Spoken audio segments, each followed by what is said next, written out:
Yo, what is up guys? It's Pedro here, and in today's video I will be talking about Jack Del Rio and why I think the Washington Commanders should move on from him, and if not right now, definitely by this offseason. So if you guys are new, make sure to subscribe for Washington and NFL content on the road to 9,000 subscribers. Also hit that like button and that notification bell. It really does help out the channel a ton. Let's get right into it. And just because I want this to happen doesn't mean that it will. I doubt Jack Del Rio gets fired. Definitely not now. I don't think Jack Del Rio is getting fired in week 2. If this gets really, because last year the defense was terrible to start off the season, the first 4 to 5 games. It was historically bad. Then it got better as the season went on, and for that 4-game win streak, they were actually pretty good. If this happens where first 4 or 5 games, they're basically what they've been the first couple games, but that continues over into like week 10, week 11, week 12, maybe Rivera makes a change, especially if the offense is looking really, really good. Maybe he, fires Jack Del Rio, who just has not done a good job in his time here besides his first year here.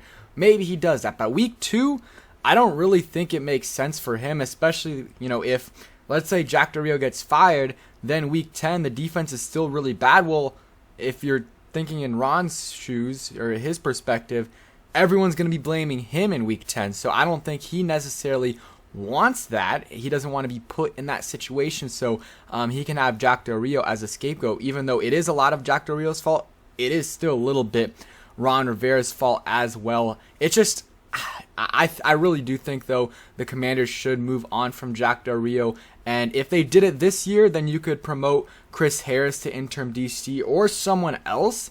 But Jack Del Rio he is not it. The defense, so far has been terrible. And, they might make some adjustments that work and, that better the defense. But, that should not happen. You should have all those adjustments ready by week 1. It shouldn't, and this is on Rivera too, because the team the last couple years slow start, and this year they're 1-1. We'll see how they respond to this bad loss to the Lions. But the defense, like last year, the first 5 games were terrible, and there was some obvious adjustments that fans were clamoring for. Before the season, that they didn't, that they start off without making those changes, and then once week 5, week 6 came around, they started making those changes, and the defense got better. It shouldn't be that. You should have those, things situated by week 1, before week 1 starts. And it doesn't seem like Jack Del Rio is doing that. Maybe things will change when Cameron Curl comes back, hopefully this week. When Chase Young comes back, hopefully week 5, but probably more like week 7, week 8. But I don't know if it's really going to change that much. I really don't. You look at this run defense, it's awful so far. Allowed 8 yards per carry to the Detroit Lions. Allowed a similar amount to the Jacksonville Jaguars. St. Brown had 2 carries for 68 yards. Swift had 5 carries for 56 yards. Jamal Williams, 12 for 53, and I think he was horrible last week. And then Craig Reynolds, who used to play for Washington, had 3 carries for 16 yards, and Goff's the only one that didn't have a good average, but I'm sure that's because he was kneeling or something. But yeah, rush defense, terrible. If you look at the defense right now, there isn't a spot where I'm like, okay, I feel good about that position group. The D-line, they've got talent, but we've been saying that for a while, and who knows? They might get a little bit better, especially once Chase Young comes back. Also, Jonathan Allen was dealing with an injury all game. Maybe if Fedarian Mathis was healthy, he wouldn't have played yesterday. So I'll give him a pass for that game. So maybe the D-line I'm feeling okay about once Chase Young comes back, but I'm not feeling great about it like I was in 2020. You look at the linebackers, I don't feel good about the linebackers at all. Cole Holcomb has looked much worse than he did last year and the year before. He hasn't looked great. Jamin Davis has had his ups and downs. I didn't think he played well in week 1. I thought he played better in week 2. I saw some impact plays that he made, had that sack, had some good tackles as well. I think I saw his PFF grade was like a 35-40 for this week, but I'm not going to go in too much. You got to take PFF with a grain of salt, and I thought Jamin Davis played better this week, so I'm going to give him his props, but I still don't feel great about him in this season, but maybe that'll be a pleasant surprise. We will see. Corners are awful, awful. Kendall Fuller just has not looked good so far this year. The tackling has been bad. The coverage has been bad. He's just getting beat left and right, and, who knows? He's the one where, okay, maybe he will go back to being what he was before, because he's shown it. Like, we've seen Kendall Fuller play well for this team the last couple years. There was time, like the start of last year, he was not good at all. William Jackson, on the other hand, like, I have not seen good play from him in DC for more than a couple games, and he's honestly, I think, the worst player on this team, worst starter. He should, like, that's why if they had better depth, like, I would consider benching him, and they better move on from him after this year, because he has been awful. Bad tackling. He did have one good tackle to start the game. I think that was him on, I can't remember who it was, but I think it might have been TJ Hawkinson. But besides that, man, he gets burnt left and right. Penalties, missed tackles, miscommunication, and lack of effort. Like, on St. Brown's long pass in the beginning of the game, let's see, I'm trying to find it. The 49-yard pass, you guys can see it right here. The 49-yard pass, him and St. Jude's had some miscommunication. Not sure who that's on, but Jackson, once he gets beat, like, he's just jogging, and he had a chance to maybe get the guy, and you can see the clear difference from him and Derek Forrest, the speed and the effort, and Derek Forrest got there. And, you know, that just, man, like, a part of this is on Del Rio, for sure. And a lot of it is this defense isn't good, too. Like, it's a mix of both. I really do think so. I don't like Del Rio, and I also don't think this defense is that good. And, you know, I think that's also on Ron for, like, the depth on this defense. That, first off, they didn't make any major changes to the defense, and second off, it was obvious the depth wasn't good. It was obvious, and you knew Chase Young was going to be out to start the season. They said they knew that from, you know, the beginning. So I don't understand why they didn't go after Melvin Ingram or any of these other edge rushers or any of these other interior guys. I kept saying the whole offseason that we should have done that, and of course, yesterday, Ron Rivera after the game is complaining about the linebacker depth, or about the D-line depth. And I tweeted, I'm going to try to find the tweet right here. I basically just tweeted, well, maybe you should have addressed it before the start of the season.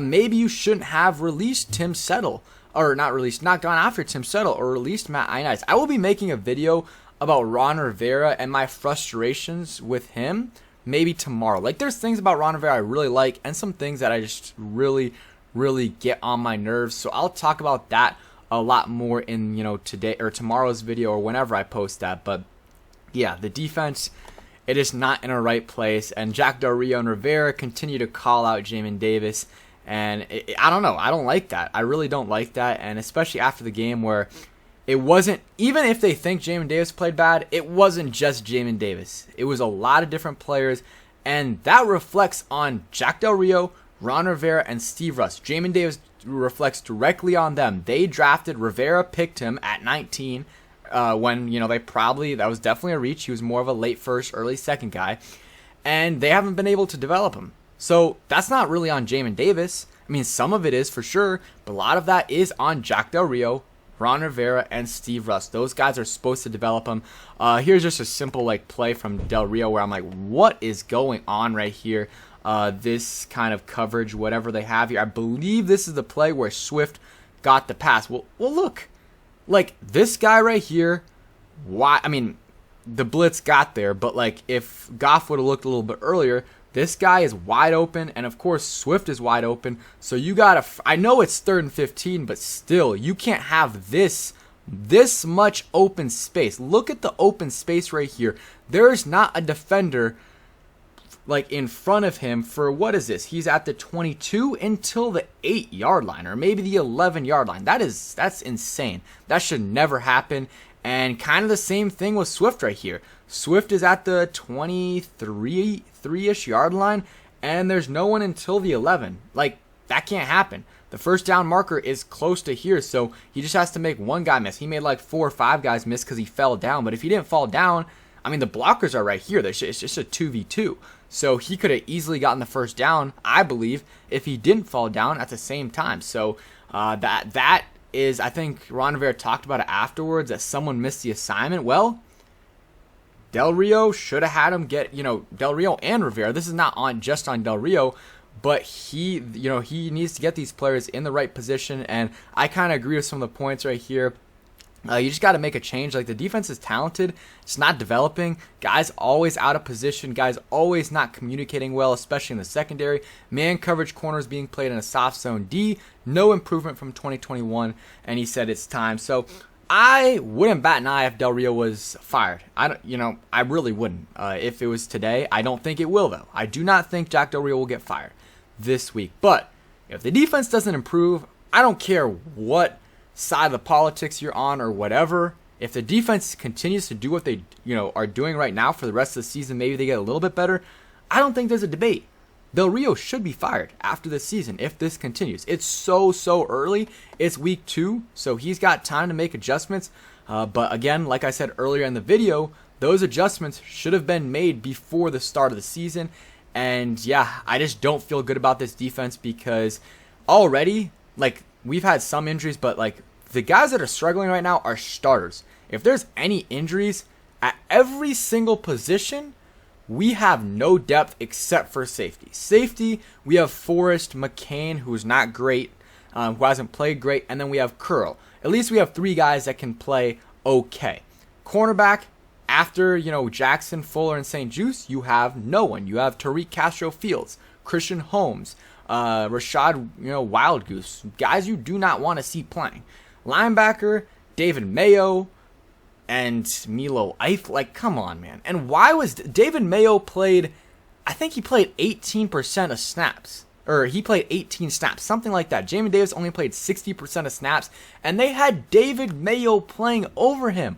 Why? Like, I understand on certain situations, maybe a few times a game, you put David Mayo in, but to have him replace, Jamin Davis that many times was just ridiculous, and he was terrible.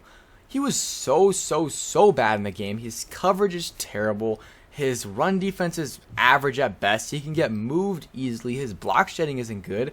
There's no reason to play him over Jamin Davis. And again, Jamin Davis is a direct reflection on the coaching staff, on the defensive coaching staff. So I think changes should be, I think there are changes that are needed to be made. Maybe not right now, but if this continues over the next few weeks, I think it should happen during the season, definitely by the end of the season. And I wouldn't mind at all if he got fired right now. I don't think it will be, but I think he's starting to feel the pressure from some of his comments in press conferences. And yeah, so we'll see what happens. And one thing, I just want to give a quick injury update on Chase Roulier.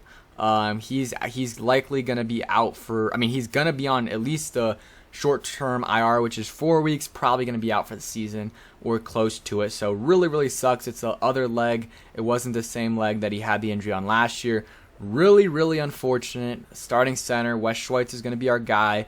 I like Wes Schweitzer. I think he's going to be good. It's a drop-off, but not a huge drop-off. But the thing is now, with Wes Schweitzer at center, now the drop-off in your depth is big. You don't have Wes Schweitzer who can play 3 different positions. So there's a decent drop-off at center, but I think there's even bigger drop-off with their depth at the O-line now. And yeah, Trey Turner didn't play well, in my opinion, as well. So that's it for today's video. Hope you guys enjoyed.